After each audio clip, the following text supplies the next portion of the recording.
हजरत उमर फारूक रज़ियल्लाहु ताला अन्हु ने जवाब में 2 खत भेजे, एक गवर्नर के नाम और एक दरियाए नील के नाम। दरियाए नील दरिया है, क्या दरिया भी खत पढ़ता है? हुदैबिया के मौके पर हुजूर सल्लल्लाहु अलैहि वसल्लम ने सिर्फ इतना फरमा दिया था, 1400 सहाबा मक्का के लिए निकले हुजूर के साथ उम्रा करने के लिए। सुनो, उम्रा करने के लिए निकले, एहराम पहन करके निकले, लेकिन मक्का के काफिरों ने बीच रास्ते में रोक लिया, कहा तुम उम्रा नहीं जा सकते, नहीं जाओगे। हुजूर सल्लल्लाहु अलैहि वसल्लम को उन लोगों ने बीच रास्ते में रोक लिया। 35 किलोमीटर मक्का बाकी है, सोचो 450 किलोमीटर का फासला है मक्का मदीना। मदीने से जो चल करके सहाबा आए हों, तकरीबन 400 किलोमीटर चले हों, और उनको करीब मक्का के आकर के कह दिया जाए अब तुम नहीं जा सकते, उम्रा नहीं कर सकते, उनकी हालत क्या होनी चाहिए? सहाबा जोश में थे, कहा या रसूल अल्लाह सल्लल्लाहु अलैहि वसल्लम इजाजत दें, हम इनके परखचे उड़ा दें। बदर भी हो चुकी थी, ओहद भी हो चुकी थी, खंदक भी हो चुकी थी, सारी जंगों में सहाबा ने अपने जौहर दिखा भी चुके थे। ये 6 हिजरी का मामला है, सन 6 हिजरी में हुदैबिया का मामला आया। हुजूर सल्लल्लाहु अलैहि वसल्लम अपनी निगाह नबूवत से देख रहे थे। आपने फरमाया नहीं, जंग नहीं चाहता मैं, इसलिए कि हम हालत एहराम में हैं, हालत एहराम में हम जंग नहीं चाहते। हुजूर ने सुलह की बात कर ली मक्का वालों से, वो बज़ाहिर दब करके सुलह लग रही थी, तो उसमें हजरत उमर सबसे ज्यादा बेकरार थे, सबसे ज्यादा बेकरार। साहबा से वो बार बार पूछते थे क्या हम अकबर नहीं, हमको जंग की इजाजत क्यों नहीं मिल रही है? ये मक्का वालों को हम बराबर बता देंगे, आज तो हम 1400 की तादाद में है, बदर में तो सिर्फ 313। हुजूर क्यों नहीं इजाजत दे रहे हैं? हुजूर सल्लल्लाहु ताला अलैहि वसल्लम ने मना कर दिया, नहीं मैं सुलहनामा लिख रहा हूँ। हुजूर सल्लल्लाहु ताला अलैहि वसल्लम के पास हजरत उमर आए, हुजूर के बाजू पकड़ करके जोश में पूछने लगे, आका क्या हम हक पर नहीं हैं, क्यों आप इजाजत नहीं दे रहे? हुजूर ने फरमाया उमर जो मैं देख रहा हूँ वो तुम नहीं देख रहे हो। हजरत उमर बेकरार थे, ये नाफरमानी नहीं, बेकरारी आपकी जो थी वो फर्दे जिहाद में थी। हुजूर सल्लल्लाहु अलैहि वसल्लम को कैसे कोई उम्रा से रोक सकता है, इस बात की बेकरारी थी। हजरत उमर ने ये सोचा कि अबू बकर को मना लूं, अबू बकर मान गए तो रसूलुल्लाह को भी ये मना लेंगे। हजरत अबू बकर के पास आए, सिद्दीक अकबर रज़ियल्लाहु ताला अन्हु को उन्होंने जोर से कहा, ए अबू बकर आप नहीं देख रहे हैं हम 1400 की तादाद में और रसूलुल्लाह सल्लल्लाहु अलैहि वसल्लम सुलह लिख रहे हैं मक्का वालों के साथ सुलह, वो भी ऐसी सुलह कि हमारी उसमें इज्जत नहीं है। मक्का वाले ऐसी सुलह लिखा रहे थे कि जिसमें उनके ही फायदे थे, मदीने वालों के फायदे नहीं थे। हजरत उमर बार बार कह रहे थे, हजरत अबू बकर सिद्दीक को जला लाया, उनके हाथ झटक दिए। हजरत अबू बकर सिद्दीक ने कहा इल्ज़म ग़र्ज़क या उमर, ऐ उमर अपना होश संभाल, तू किसके फैसले पर बात कर रहा है? वो मोहम्मद रसूलुल्लाह सल्लल्लाहु ताला अलैहि वसल्लम, अल्लाह के रसूल सल्लल्लाहु अलैहि वसल्लम, जंग कहें तो जंग है, सुलह कहें तो सुलह है। मेरा ईमान है कि रसूल जो करते हैं वो अपनी तबीयत से नहीं, वो वही इलाही से करते हैं। हजरत उमर ने कहा उस दिन मुझे एहसास हुआ कि ईमान क्या है, रसूलुल्लाह की हर बात को मिनान तस्लीम करना, ये सिद्दीक अकबर से सीखो। उस सुलह को हजरत उमर ने तस्लीम किया। ये सिद्दीक अकबर रज़ियल्लाहु ताला अन्हु की ज़ात थी, बात थी। मेरे अजीजों, अगर इन्हीं पर पूरी बात खत्म हो जाएगी, मेरा वक्त निकल जाएगा। सैयदना अबू बकर सिद्दीक रज़ियल्लाहु ताला अन्हु तकरीबन 2 साल और चंद माह आपने खिलाफत की उमूर को संभाला, और आपकी उम्र मुबारका 60 साल से तजावुज़ कर चुकी थी, 63 साल के करीब आपकी भी उम्र मुबारका थी। ठंडियों की वजह से आप गौसल फरमाए और उसी में बीमार हुए। जमादिल आखिर का महीना था, जमादिल आखिर की 18 तारीख थी, जब सैयदना अबू बकर सिद्दीक रज़ियल्लाहु ताला अन्हु अपने चंद सहाबा को जमा किया और क्या वसीयत की जानते हैं कि ये मेरा आखिरी वक्त है, मैं खिलाफत को 6 सहाबा के हवाले करके जा रहा हूँ जो अशरा मुबशरा में से थे। हजरत उस्मान थे, हजरत अली थे, हजरत उमर थे, हजरत तलहा थे, हजरत अब्दुर्रहमान बिन औफ थे, ये सहाबा साद रज़ियल्लाहु ताला अन्हु थे। ये सहाबा के हवाले करके जाते हैं, ये आपस में जिसको खलीफा बनाए, ए मुसलमानों तुम उसको खलीफा मान लेना। देखें खिलाफत के मामला कैसे चल रहे हैं, वो मैं आज आपको डिटेल में ले जा रहा हूँ। यह 18 जमादिल आखिर की तारीख थी जब हजरत अबू बकर सिद्दीक रज़ियल्लाहु ताला अन्हु अपने घर वालों के साथ बैठे, आखिरी वसीयत ये करते हैं मेरा इंतकाल हो जाए, मुझे गुस्ल दिया जाए, कफन दिया जाए, तो दफन करने से पहले मेरे जनाजे को रसूल करीम सल्लल्लाहु अलैहि वसल्लम के हुजरे के सामने लाकर रखना। हुजूर सल्लल्लाहु अलैहि वसल्लम का मज़ार अक़दस कहाँ था? आयशा सिद्दीक़ा का हुजरा था और दरवाजा लगता था, वो एक कमरा था, दरवाजा था। हज़रत अबू बकर कहते हैं उस दरवाजे के पास जनाजे को लाकर रख देना और खबरदार कहीं ले जाकर के उठाकर दफन न करना, बल्कि बाहर खड़े होकर के इजाजत मांगना। ऐ अल्लाह के रसूल, तुम्हारा रफीक, तुम्हारा दोस्त आपके बगल में दफन होने की इजाजत मांगता है, अगर रसूल करीम सल्लल्लाहु अलैहि वसल्लम इजाजत दे दे तो मुझे हुजूर के पहलू में दफन कर देना। ये हो सकता है मेरे अजीजों, इस बात को शायद वहां भी सुन रहे होंगे तो तड़प जाना चाहिए कि सिद्दीक अकबर ने ये नहीं कहा, साहबा ने भी ये नहीं पूछा इजाजत, कब्र वाले से कैसे इजाजत? वो रसूल पाक कब्र में है और कहने वाला कोई आम आदमी नहीं, अबू बकर सिद्दीक है, खलीफतुल मुस्लिमीन है रज़ियल्लाहु अन्हु। साहबा ने भी कुछ भी कहा नहीं, ठीक है, सबको शायद अकीदा वही था जो आज बरेली के इमाम ने हमें दिया है। सहाबा का कीदा वही था, तू जिंदा है वल्लाह, तू जिंदा है वल्लाह, मेरी चश्मे आलम से छुप जाने वाले। इसीलिए उन्होंने नहीं कहा, पूछा नहीं। वफात हो गई, गुस्ल के बाद, तजहीज तकफीन के बाद जनाजा लाया गया और उनके मुताबिक सहाबा ने दरवाजे के बाहर खड़े होकर के पूछा भी, ए अल्लाह के रसूल, आपका रफीक, आपका खलील, आपका यार गार आपके पहलू में दफन होना चाहता है। सहाबा का अकीदा देखो, मुलाहिजा करो। उस वक्त फरमाते हैं साहबा बाहर थे, अचानक दरवाजे की चटखनी खुली, दरवाजा खुल गया, कब्र अथर से आवाज आई, अदखिलुल हबीब इलल हबीब, हबीब को हबीब के साथ दाखिल करो। अज़ीज़ान गिरामी, रसूल करीम सल्लल्लाहु तआला अलैहि वसल्लम की इस आवाज़ को कौन नहीं पहचानता था। सिद्दीक़ अकबर रज़ियल्लाहु तआला अन्हु को इजाज़त के बाद दफन किया गया है। हुज़ूर अकरम सल्लल्लाहु तआला अलैहि वसल्लम के पहलू में वो आराम फरमाए हैं। सिद्दीक़ अकबर की क्या ज़ात है मेरे अज़ीज़ों, दुनिया में थे तो रसूल के साथ रहे, कब्र में हैं तो रसूल के साथ हैं। मेरे आका ने फरमाया, क़यामत की सूर फूंकने के बाद दुनिया की सरजमीन से सबसे पहले उठने वाला मैं होऊंगा, दूसरे नंबर पर अबू बकर सिद्दीक़ होंगे, तीसरे हज़रत उमर होंगे। हुज़ूर खुद फरमाते हैं, ऐ लोगों तुम्हें मालूम है महशर के मैदान में मैं किस तरह से आऊंगा। मेरे आका फरमाते हैं, मैं अपनी कब्र से उठूंगा, अबू बकर व उमर उठेंगे, मैं दोनों के हाथों पर कंधे, दोनों के कंधों पर अपना हाथ रख करके मैदान महशर में आऊंगा। अल्लाह अल्लाह, वो जलवा कैसे होगा जब एक वजीर इस तरफ हो, दूसरा वजीर उस तरफ हो, बादशाह हिकमत बीच में हो। वो क़यामत के दिन है। इसीलिए मेरे अजीजों, रसूल करीम सल्लल्लाहु तआला अलैहि वसल्लम की बादशाहत आज भी है या नहीं? बादशाह किसको तस्लीम करते हो? बादशाह किसको मानते हो? रसूल करीम सल्लल्लाहु अलैहि वसल्लम को। एक मुहक्किक ने बड़े अच्छे अंदाज में मुझसे एक बात कही थी कि दुनिया का निजाम है कि जब बादशाह कुर्सी पे होता है तो वजीर उसके पहलू में होते हैं। वजीर इधर है, इधर कोई वजीर बैठा है। बादशाह जब उठ के चला गया तो वजीर भी चले जाते हैं, वजीरों की कुर्सियां भी खाली होती। बादशाह जब तक बैठा है वजीर भी बैठे हुए हैं। जब तक बादशाह कुर्सी पर है वजीर भी हैं। वजीरों का अगल बगल होना भी इस बात की अलामत है कि निजाम सल्तनत चल रहा है, निजाम सल्तनत चल रहा है। ऐ लोगों, तुम किस खाम ख्याली में हो? क्यों किसी की जय विजय पुकारते हो? क्यों किसी को बादशाह तस्लीम करते हो? अल्लाह के हबीब मोहम्मद रसूलुल्लाह सल्लल्लाहु अलैहि वसल्लम दुनिया में जब थे तब वो शाह थे, वो बादशाह थे। अपनी कब्र अथर में जब गए तो एक पहलू में सिद्दीक़ अकबर लेटे हैं और आगे के पहलू में उमर फारूक लेटे हैं। यह इस बात की अलामत है वजीर अब भी अगल बगल हैं और बादशाह अपनी कुर्सी बादशाहत पर कायम है। वो जिंदा है वल्लाह, तू जिंदा है वल्लाह, मेरी चश्मे आलम से छुप जाने वाले। जब तक ये कब्रों का मंजर कायम रहेगा समझना रसूलुल्लाह की बादशाहत कायम रहेगी। आई नई हुकूमत, सिक्का नया चलेगा, आलम में रंग बदला, सुबह शबे विलादत बुझ गई जिसके आगे सभी मशालें, शम्मा वो लेकर आया हमारा नबी। मेरे अजीजों, उस नबी का दौर खत्म नहीं हुआ, उस नबी का दौर अब भी बाकी है, उस नबी का दौर अब भी बाकी है।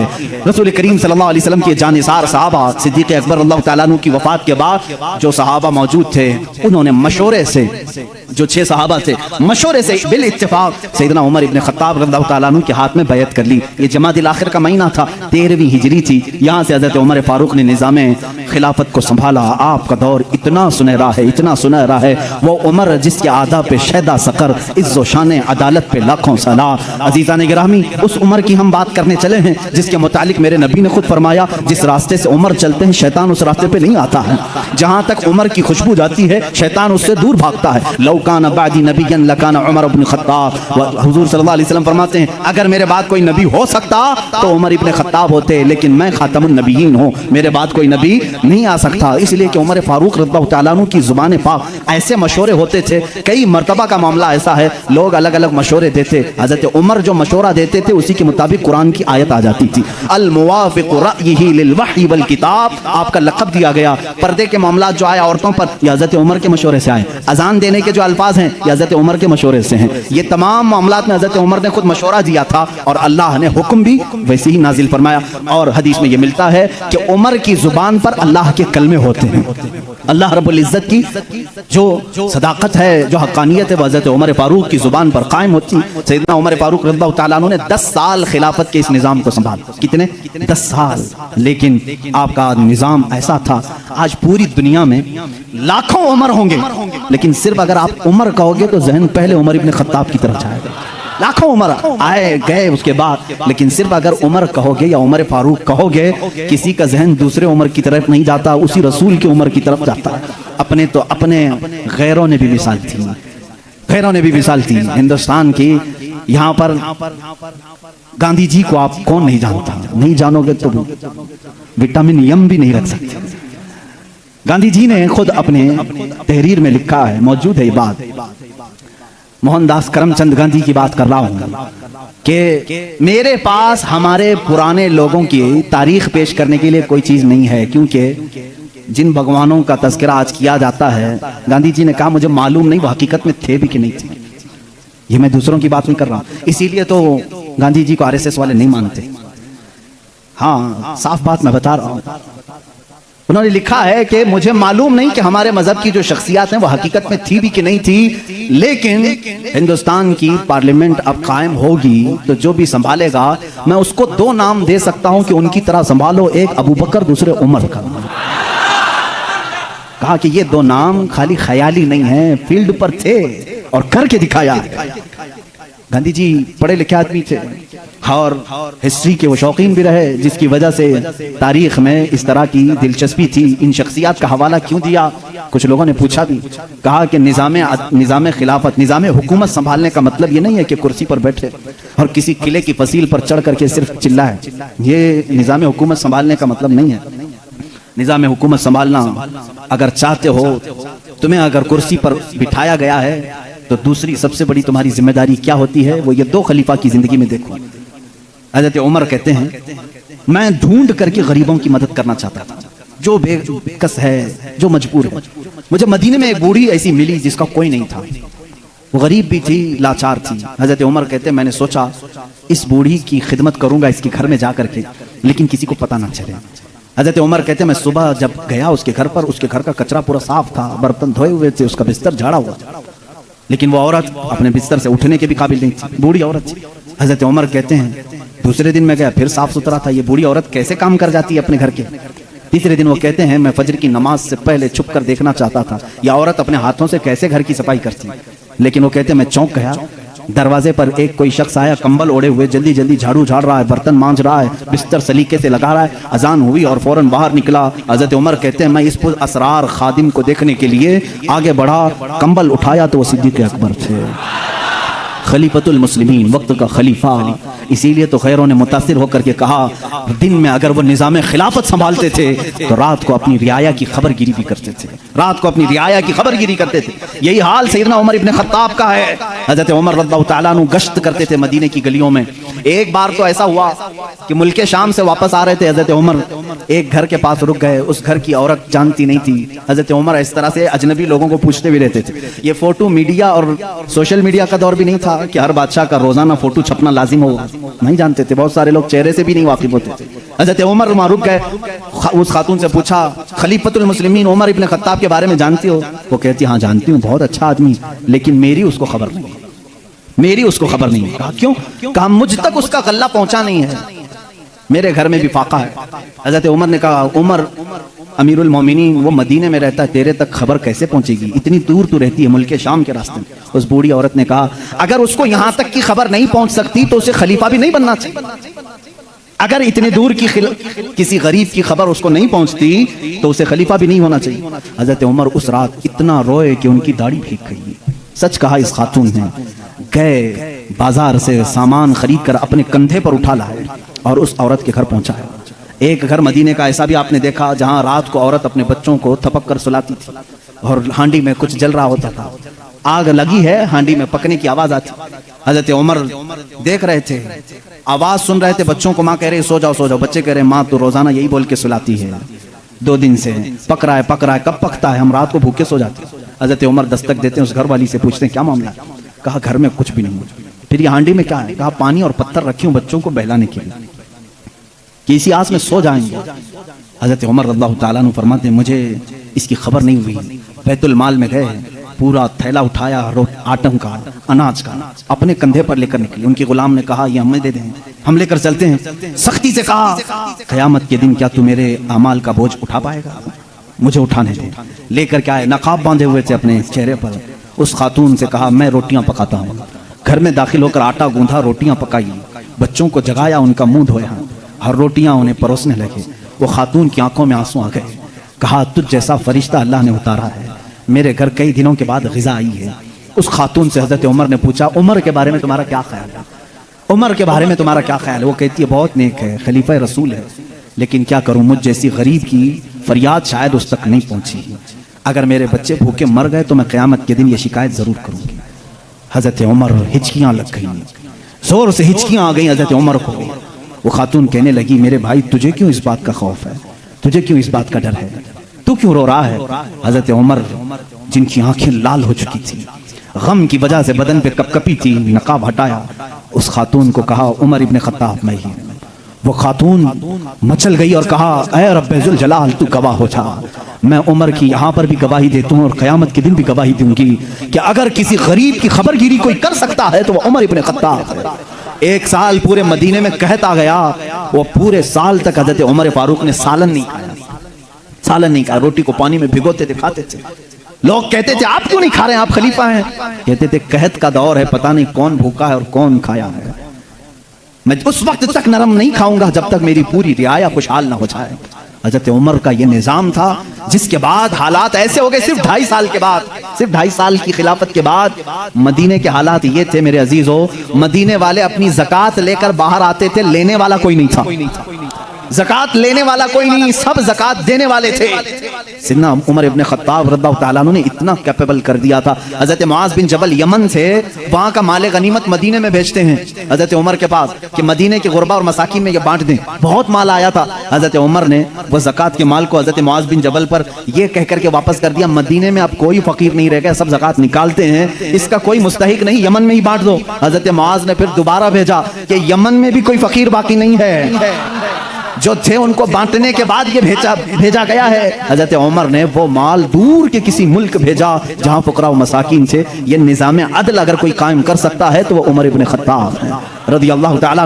और जानते हैं पूरी कायनात के लिए, पूरी दुनिया के लिए हजरत उमर के वो काम जो आज भी दुनिया उनकी प्यासी है। और पार्लियामेंट के लॉ बनाने वालों के लिए मेरा चैलेंज है, उमर इब्ने खत्ताब के बनाए हुए कवानीन को छोड़कर आज पूरी दुनिया की किसी पार्लियामेंट में मुकम्मल लॉ कोई बना ही नहीं सकेगा, इसलिए कि जराइम के कवानीन, बच्चों के कवानीन, औरतों के कवानीन, बूढ़ों के कवानीन, सबके कवानीन सबसे पहले हजरत उमर फारूक ने मुरत्तब किए। और जानते हैं ये लेआउट बनाने वाला सिस्टम, डेवलप करने वाला सिस्टम, सिटी बनाने का प्लान सैयदना उमर फारूक का दिया हुआ है। सबसे पहले बसरा और कूफा आपने बनाया था, यानी मास्टर प्लानिंग के साथ सिटी बनाई गई। रोड बनाने का सबसे पहला काम हजरत उमर फारूक ने किया है। तारीख सबसे पहले हजरत उमर फारूक ने कायम की। बैतुल माल का निज़ाम सबसे पहले हजरत उमर ने कायम किया है। मस्जिदों के मुअज्जिन और मस्जिदों के इमामों के लिए तनख्वाह का सिस्टम हजरत उमर फारूक ने कायम किया है। और इतना ही नहीं, अदल का हाल तो ऐसा था कि किसी के साथ कोई रियायत नहीं, किसी के साथ कोई रियायत नहीं, चाहे वो कोई भी हो। मिस्र के गवर्नर के बारे में लोगों ने सिर्फ इतना कहा कि इनके यहाँ बहुत कीमती घोड़ा है, बहुत पैसों का घोड़ा है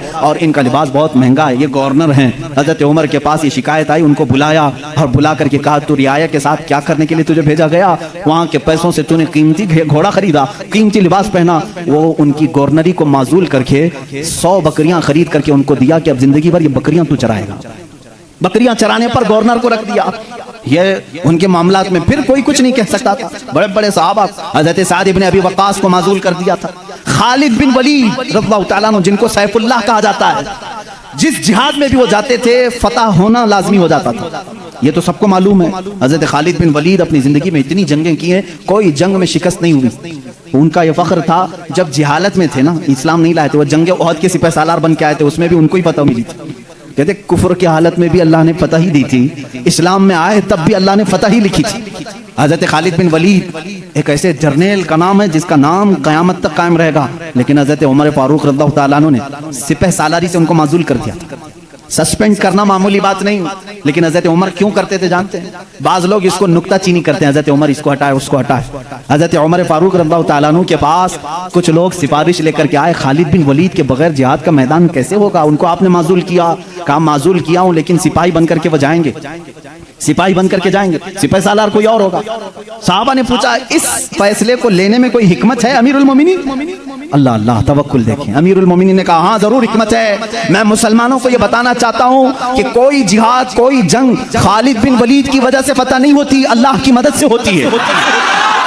सारे लोग ये डिपेंड होकर के ना बैठ जाएं कि इसी की वजह से होती है। मैं इस उसूल को तोड़ना चाहता हूं, फतह जो मिलती है वो अल्लाह की तरफ से होती है। ये यकीन देना था, बस इसलिए मैंने माजूल किया है। और यकीन तवक्कुल ऐसा हजरत उमर फारूक रज़ियल्लाहु ताला अन्हु का किताबों में लिखा है। मिस्र के गवर्नर, उन्होंने एक बुरी रस्म के मुतालिक खत लिख करके भेजा। दरियाए नील सूख जाता था हर साल, वहाँ के लोग अपनी 16 साल की एक नौजवान लड़की को ज़बह करते, उसकी बलि चढ़ाते थे।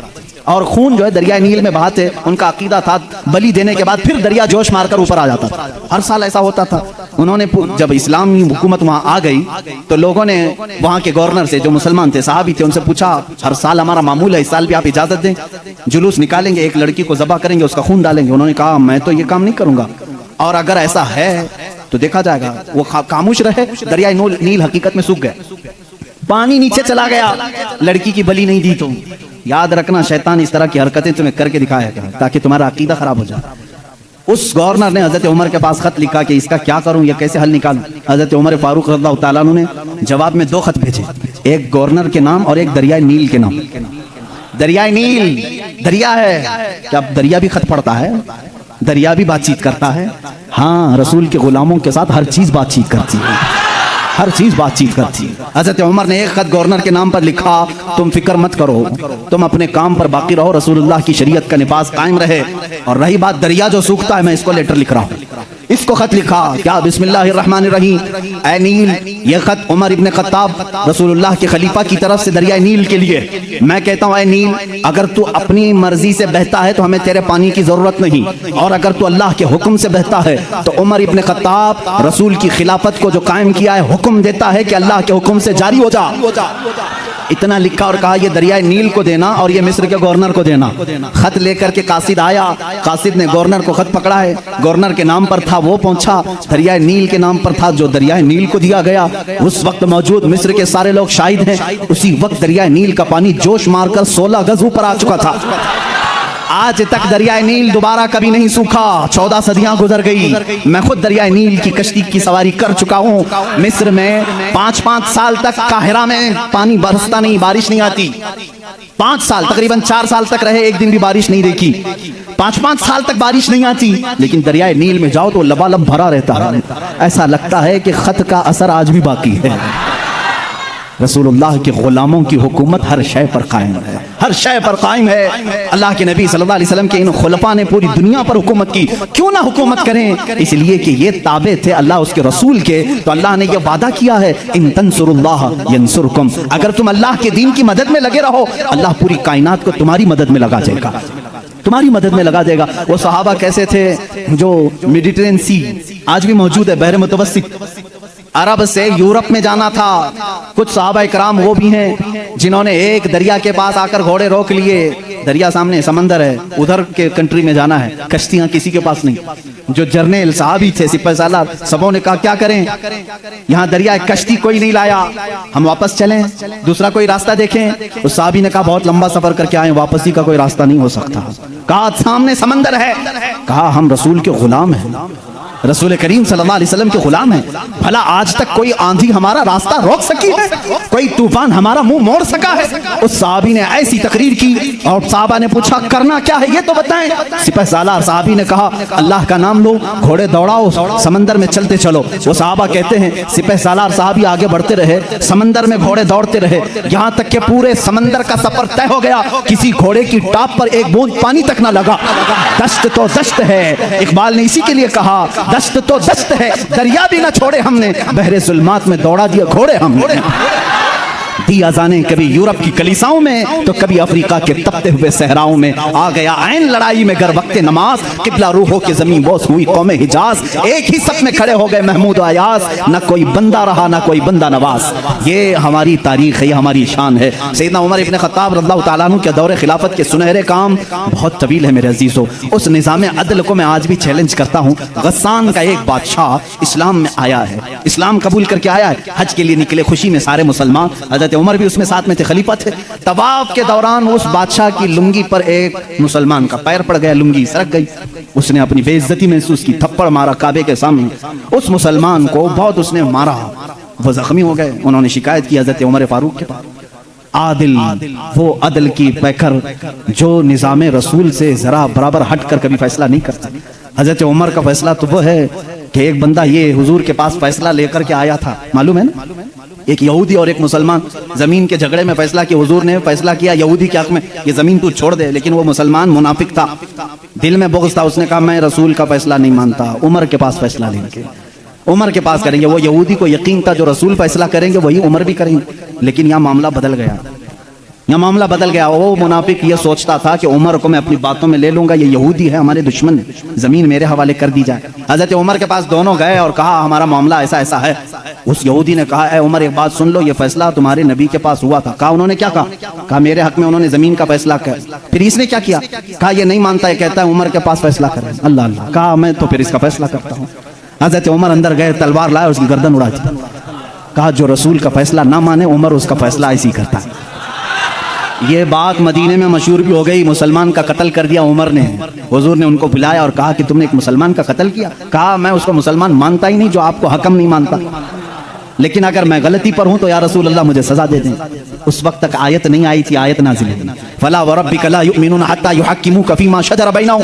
ऐ रसूल कसम है तुम्हारे रब की, अल्लाह फरमा रहा है, अल्लाह फरमा रहा है, ऐ रसूल तुम्हारे रब की कसम, वो ईमान वाला हो ही नहीं सकता जो अपने आपसी मामलात में आपको हकम नहीं मानते। हुजूर ने फरमाया तब तो उमर ने सही फैसला किया। उस फैसले के हामिल अलंबरदार उमर के पास रज़ियल्लाहु तआला अन्हु फैसला लेकर के आए गस्सान के बादशाह और एक आम मुसलमान का। वो बादशाह है, पहले ईसाई था, मुसलमान हुआ चंद दिन पहले मुसलमान हुआ है। दोनों का फैसला आया। हज़रत उमर ने पूछा क्या मामला है? वो गस्सान के बादशाह ने कहा, ए उमर अमीरुल मोमिनीन, क्या मुझे भी कटहरे में खड़ा करेंगे? मैं बादशाह हूँ गस्सान का, आप मुझे अपने बाजू में बिठाएं। हज़रत उमर ने कहा आज मुकद्दमा है, बादशाह नहीं, तुम भी वहीं खड़े रहोगे जहां मुकद्दमा करने वाला खड़ा है। दोनों को खड़ा किया, मामला पूछा तो उसके बाद हज़रत उमर ने कहा तुमने ज्यादती की, उसका गलती से पैर पड़ा है।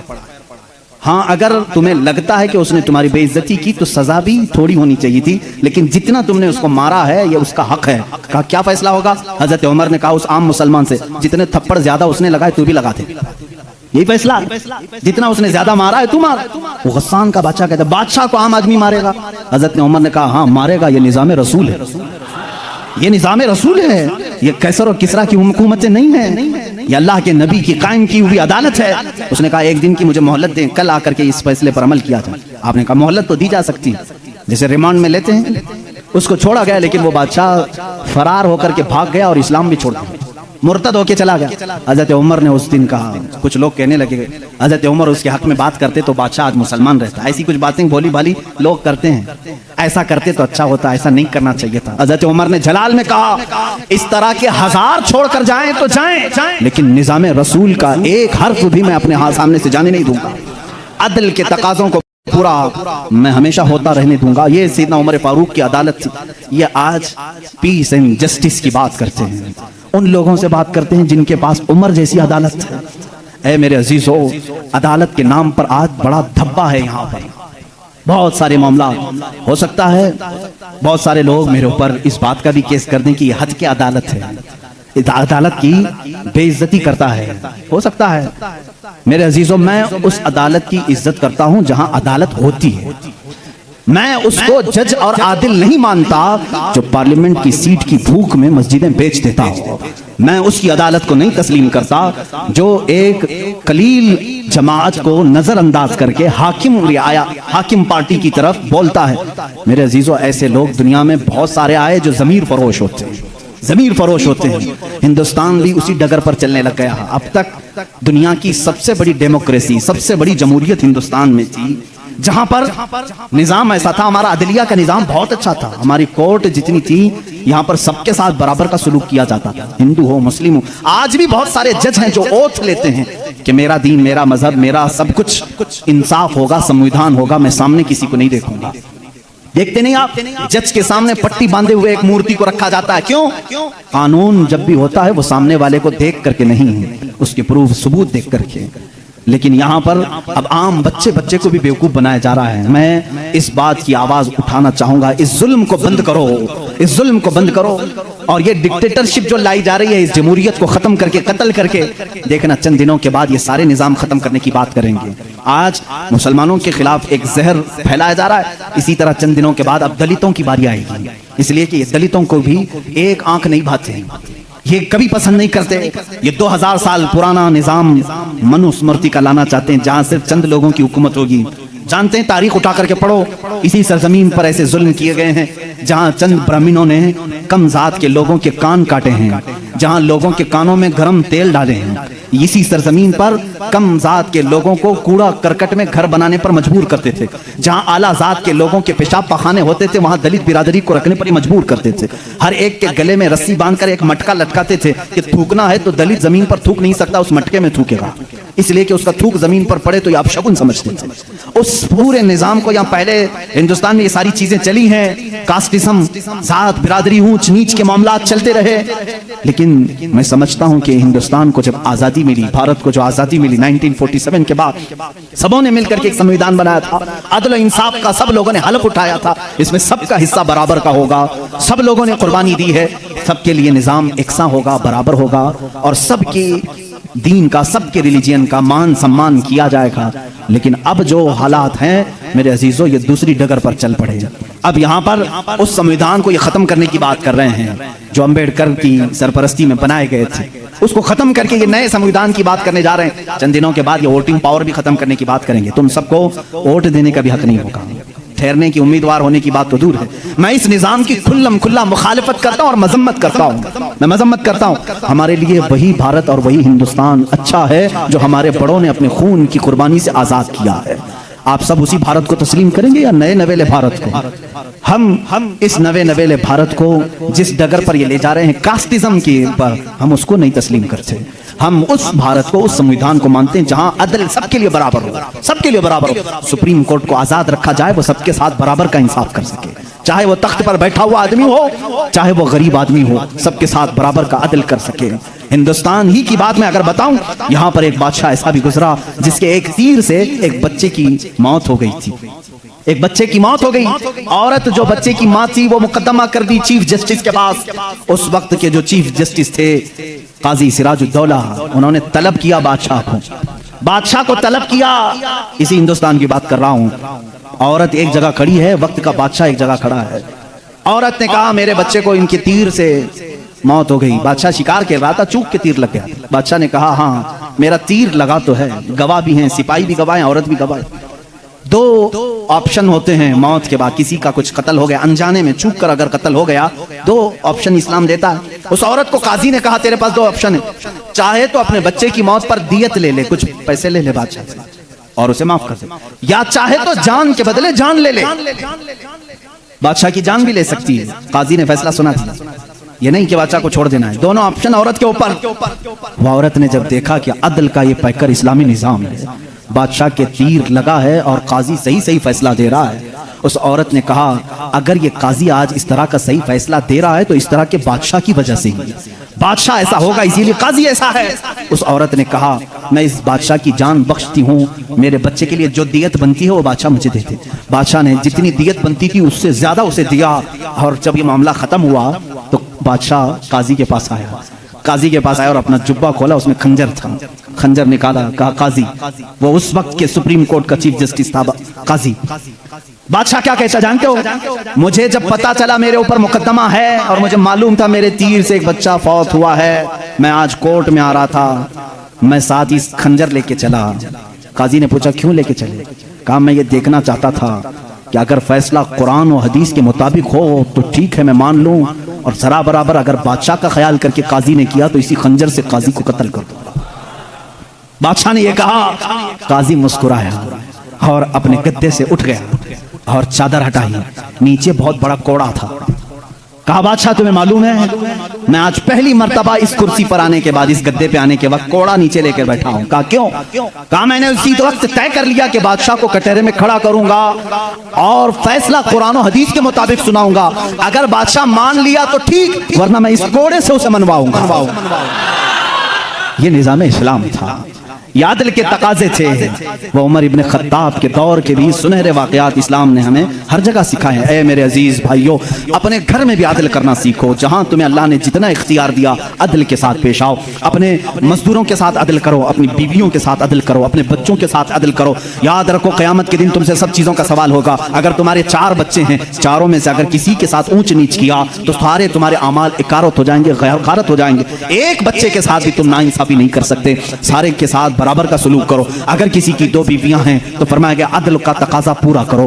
माँ बाप अगर दोनों हैं तो दोनों के साथ अदल का तकाजा पूरा करो। ये नहीं कि माँ की तरफ झुकाव हो गया बाप को गालियां देता है, या बाप की तरफ हो गया माँ को कोसता है। ना, सबके साथ अदल इस्लाम सिखाता है। तुम अगर किसी कंपनी के मालिक हो, फैक्ट्री के मालिक हो, मजदूरों के साथ अदल करो, इसलिए कि क़यामत के दिन इससे भी तुम्हारा सवाल होगा। अदल इस्लाम सिखाता है। वो उमर इब्न खत्ताब रज़ियल्लाहु ताला अन्हु की जिंदगी पाक से हमें मिले हैं। मेरे अजीजों, मुझे वक्त ताखीर से यहाँ तक पहुँच चुका है और मैं समेटूंगा तो मैं समझता हूँ उस्मान इब्न अफ़्फ़ान और हैदर कर्रार रज़ियल्लाहु ताला अन्हुमा की ज़ात के साथ नाइंसाफ़ी हो जाएगी। और मैं कतान ये नहीं चाहता कि उन बुजुर्ग हस्तियों के साथ जहाँ एक ज़ुन्नूरैन है तो दूसरा हैदर कर्रार है, जिनकी ज़ात 2 जुमलों में कंप्लीट नहीं हो सकती, 2 बातों में मुकम्मल नहीं हो सकती, इसलिए थोड़ी सी कुर्बानी के साथ कल की एक और रात हम इंशाअल्लाह इन खुलफा की ज़िंदगी पर गुफ्तगू करेंगे। इसलिए कि मेरा मामूल तो ये था कल का दिन मैंने पूरे अहले बैत के लिए वक्त करना था, लेकिन खुलफा राशिदीन की बात के बाद इंशाअल्लाह अज़ीज़ अहले बैत अताहार की भी ज़िंदगी हम जिक्र करेंगे। इन 2 हस्तियों की मैंने मुख्तसर झलकियाँ आपके सामने रखी। खुलासा कलाम, ज़िंदगी में 2 बातें आज लेकर के जाओ, एक सिद्दीक की सदाकत, दूसरे उमर की अदालत। अगर ये जिंदगी में आ गई तो समझ लो इकबाल ने क्या कहा जानते हैं? शायर मशरिक करते कहते हैं सबक पढ़ फिर सदाकत का, अदालत का, सखावत का। सबक पढ़ फिर सदाकत का, अदालत का, सखावत का। लिया जाएगा काम तुझसे दुनिया की इमामत का, लिया जाएगा काम तुझसे दुनिया की इमामत का। मतलब यह है जिसके अंदर 3 चीजें आ गई, सिद्दीक की सदाकत आ गई, उमर की अदालत आ गई, उस्मान की सखावत आ गई, तो फिर कोई उसे फिक्र की जरूरत नहीं। अब कौम उससे इमामत का ही काम लिया करेगी, इसलिए कि वो हर एक का इमाम बनने के काबिल होगा जिसके अंदर ये 3 चीजें आ गई, सदाकत, अदालत और सखावत। आज इन 3 चीजों के ऊपर मेहनत करो मेरे अजीजों। सदाकत का तकाजा ये है हक बोलो, हक पर कायम रहो। हक बोलने के लिए किसी से खौफ ना खाओ, जब तक जुबान चल रही है बोलो। मैं तो यही समझता हूँ, मेरा मजहब, मेरा मसलक यही है। मैं हुसैनी हूँ, हक गो हूँ, मैं हुसैनी हूँ, वफादार हूँ, मैं हुसैनी हूँ, शुजाअत का अलंबरदार हूँ। ये हमारे नारे होने चाहिए। मैं हुसैनी हूँ, यजीद के हाथ में हाथ देने वाला नहीं। मैं हुसैनी हूँ, हुकूमत के दबाव में आने वाला नहीं। मैं हुसैनी हूँ, जुल्म का साथ देने वाला नहीं। मैं हुसैनी हूँ, मजलूमों के साथ रहने वाला हूँ। इसी तरह आप सब ये भी नारा लगाएंगे, मैं सिद्दीक की सदाकत का अलंबरदार हूँ। बात 50,000 के मजमे में भी वही करूंगा और 5 लोगों के मजमे में भी वही करूंगा। अगर 5 मुसलमान हैं तब भी मैं कहूंगा अल्लाह सबसे बड़ा है। तख्त पर मुझे बिठाया जाए तब भी कहूंगा अल्लाह सबसे बड़ा है। यह सिद्दीक का मिजाज हमें देता है। सिद्दीक की जात से जो मिजाज हमें मिलता है वो ये है, अगर तुम तख्त पर बैठो तब भी ये कहो अल्लाह सबसे बड़ा है, और अगर तुम अपने घर में हो तब भी कहो अल्लाह सबसे बड़ा है। और उमर का मिजाज क्या कहता है जानते हो? एक बार आपको लोगों ने अमीरुल मोमिनीन का नारा लगाया जब बैतुल मुकद्दस फतह हुआ था। अल्लाह अल्लाह, आप रो पड़े। सारे लोगों को जमा किया, एक ऊंचे टीले पर खड़े हो गए, खुतबा दिया, रोने लगे। ऐ मुसलमानों, आज तुमने मुझे अमीरुल मोमिनीन कह के पुकारा है, अमीरुल मोमिनीन कह रहे हो। सुनो, मैं अपनी हैसियत बताता हूँ, मेरी जात क्या है। मैं खत्ताब का वही बेटा उमर हूँ। आपके बाप का नाम क्या था? खत्ताब। हज़रत उमर कहते हैं मैं खत्ताब का वही बेटा उमर हूँ जिससे बचपन में 2 बकरियां भी नहीं संभाली जाती थी। मेरे बाप मुझको 2 बकरियां देकर भेजते थे, मैं उन्हें संभालने के लिए जाता, कभी एक इधर भागती कभी वो उधर भागती। मेरे बाप बड़े सख्त थे, मुझे घूंसे मारते थे, मुझे थप्पड़ मारते थे। मैं बारहा मेरे बाप की मार खाया हूं, मुझसे 2 बकरियां नहीं संभाली जाती थी। और आज हालत यह है 25 लाख मुरब्बा मील पर तन्हा उमर फारूक की ज़मा में हुकूमत है। मजाल है मुल्क के शाम में कोई आवाज उठा सके, मजाल है कोई यमन में आवाज उठा सके, मजाल है कोई मिस्र में आवाज उठा सके, मजाल है कोई इराक में आवाज उठा सके। किसी की आवाज नहीं उठती। बैक वक्त इस जमाने की 7 कंट्रियों को तन्हा मदीने में बैठ करके वो देख रहे थे। निहावंद में जंग हो रही है, निहावंद में जंग हो रही है। एक साहबी सारिया, उनको उमर फारूक मस्जिद नबवी में खिताबत के दरमियान पुकार कर कहते या सारिया इलल जबल, या सारिया इलल जबल, या सारिया इलल जबल। मदीने में हज़रत उमर फारूक जुम्मा का खुतबा दे रहे हैं और पुकार रहे हैं सारिया पहाड़ की तरफ जाओ, पहाड़ की तरफ जाओ, पहाड़ की तरफ जाओ। मस्जिद में बैठे हुए किसी को कुछ समझ में नहीं आया। 1 महीने के बाद वो लश्कर निहावंद से आया, पूछा गया क्या हुआ तुम्हारे साथ? हज़रत सारिया उस जंग के सिपह सालार थे, कहते हैं करीब था कि हम शिकस्त खा जाते, हम लुट जाते। जुम्मा का वक्त था, ऐन दोपहर के वक्त पहाड़ों के ऊपर से हमें आवाज आने लगी, ऐ सारिया पहाड़ की तरफ आ जाओ, पहाड़ की तरफ आ जाओ, पहाड़ की तरफ आओ। हम उस आवाज को लब्बैक कहते हुए चढ़े, अल्लाह ने हमें फतह याबी अता फरमाई। ऐ मेरे अजीजों, मुसलमान कहते सारिया तुझे मालूम है ये आवाज किसी और की नहीं, वो मदीने से बैठकर उमर फारूक ने तुम्हें पुकारा था। जब रसूलुल्लाह का ये गुलाम, रसूलुल्लाह के ये गुलाम मस्जिद नबवी नबी के मिंबर से आवाज दे करके मुल्क शाम के निहावंद में मदद कर सकते हैं तो फिर मैं ये क्यों ना कहूं, हम यहाँ से पुकारें वो वहां से सुने। मुस्तफा की समाअत पे लाखों सलाम, दूरों नजदीक के सुनने वाले वो कान लाले करामत पे।